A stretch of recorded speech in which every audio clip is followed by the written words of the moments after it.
Right now, there's a quiet assumption forming in Washington, Tel Aviv, and across the Gulf.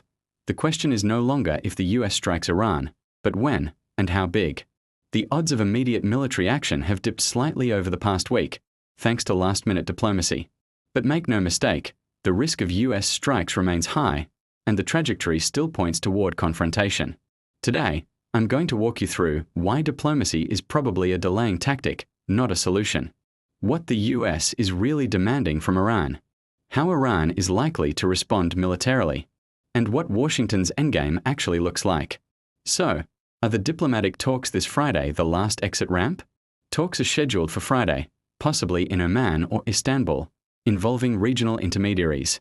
This has marginally improved diplomatic odds, but not because a deal is suddenly likely. The core problem is simple: US demands and Iranian red lines don't overlap. Gulf monarchies and Turkey are effectively trying to unbundle US demands, separating nuclear issues from missiles and proxies, but Washington wants all three. Iran may be willing to pause uranium enrichment, hand over enriched stockpiles, but missiles? Regional proxy forces? Those are non-starters for Tehran. So what these talks really represent is a confidence-building exercise, not a breakthrough. So why the US feels confident. The US is approaching this confrontation from a position of strength. Iran, by contrast, is significantly weaker than it was even 2 years ago. The economy is deteriorating. Sanctions pressure is biting. Public unrest has been widespread, even if protests have been crushed for now. This internal fragility matters. Washington believes Iran has less room to absorb pain, less ability to escalate without risking domestic instability. That imbalance is a key reason the US is willing to push this far. What is the US is demanding, and why it matters? The US wants concessions in 3 areas: nuclear program, ballistic missiles, support for regional proxies. Iran is only signaling flexibility on the first. From Washington's perspective, that's not enough. If the US walks away empty-handed, doing nothing is not an option.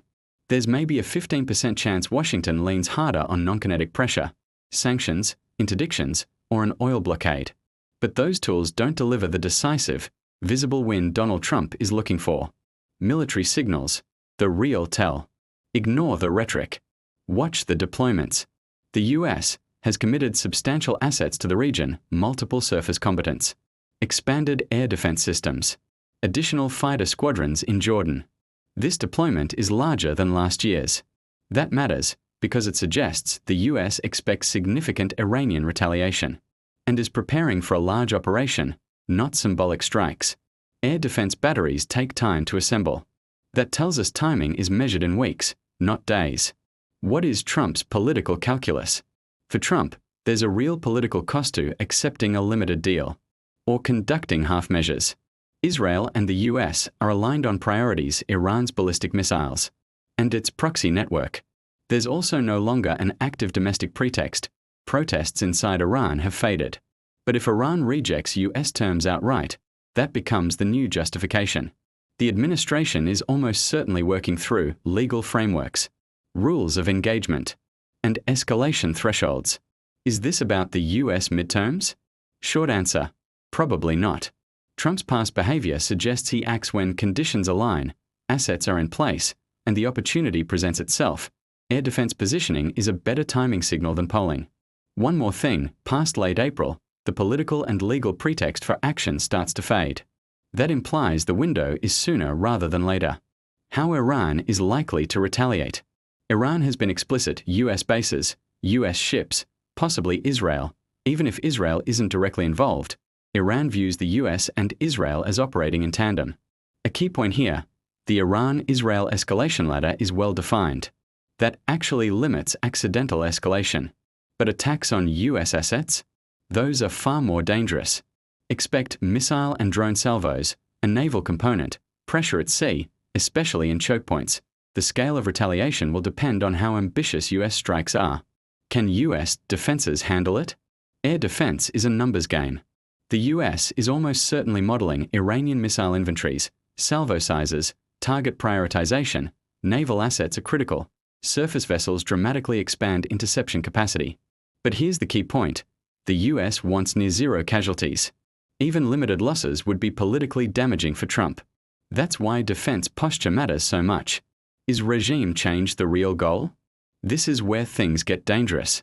There are signs the US may be considering a Venezuela-style transition targeting the upper leadership, possibly eliminating Supreme Leader Ali Khamenei, that wouldn't collapse the regime overnight. More likely, power consolidates around military and security elites. The system survives, but reshuffles. However, the risk is enormous. Khamenei's removal could trigger much more aggressive retaliation, wider proxy escalation. It's a high-risk, high-reward option. So what is the US endgame? This isn't about occupation.